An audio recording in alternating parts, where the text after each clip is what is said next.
وكيف تكفرون بالله وكنتم أمواتا فأحياكم ثم يميتكم ثم يحييكم ثم إليه ترجعون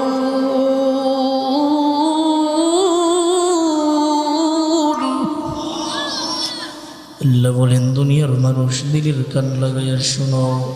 আল্লাহ বলেন ওয়া কাইফা তাকফুরুনা বিল্লাহ, কিভাবে তোমরা তোমাদের রবকে অস্বীকার করো।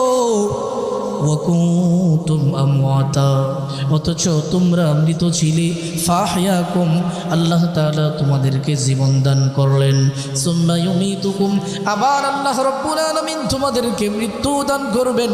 মৃত্যু দান করার পরে আবার আল্লাহ রাব্বুল আলামিন তোমাদেরকে জীবন দান করবেন। সুম্মা ইলাইহি তুরজাউন।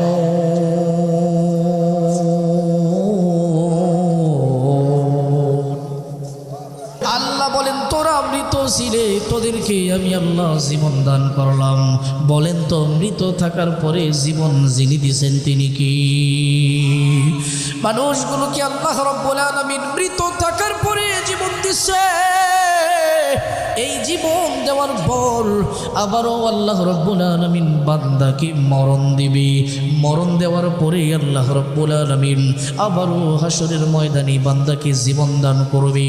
আল্লাহ রাব্বুল আলামিন বলেন ও দুনিয়ার মানুষ, আমি আল্লাহ রাব্বুল আলামিন হাসরের ময়দানে আবারও তোদেরকে একত্রিত করব। সুম্মা ইলাইহি তুরজাউন।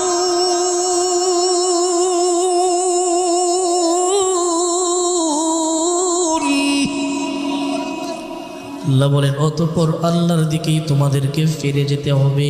ও দোলা সাধুকা এলাকার মুসলমান, আল্লাহর গোলাম দিলের কান লাগায় শোনো। আল্লাহ জানাইছে একটা মৃত মানুষকে আল্লাহ জীবন দেয়। জীবন দেওয়ার পরে আমার আল্লাহ আবার ওই মানুষটাকে মরণ দেয়। মরণের পরে আল্লাহ আবার হাসরের ময়দানে আবার জীবন দিবি। ও দুনিয়ার মানুষ, প্রত্যেকটা মানুষের আমার আল্লাহর দিকেই ফিরে যেতে হবে। কথা বলেন ঠিক কিনা?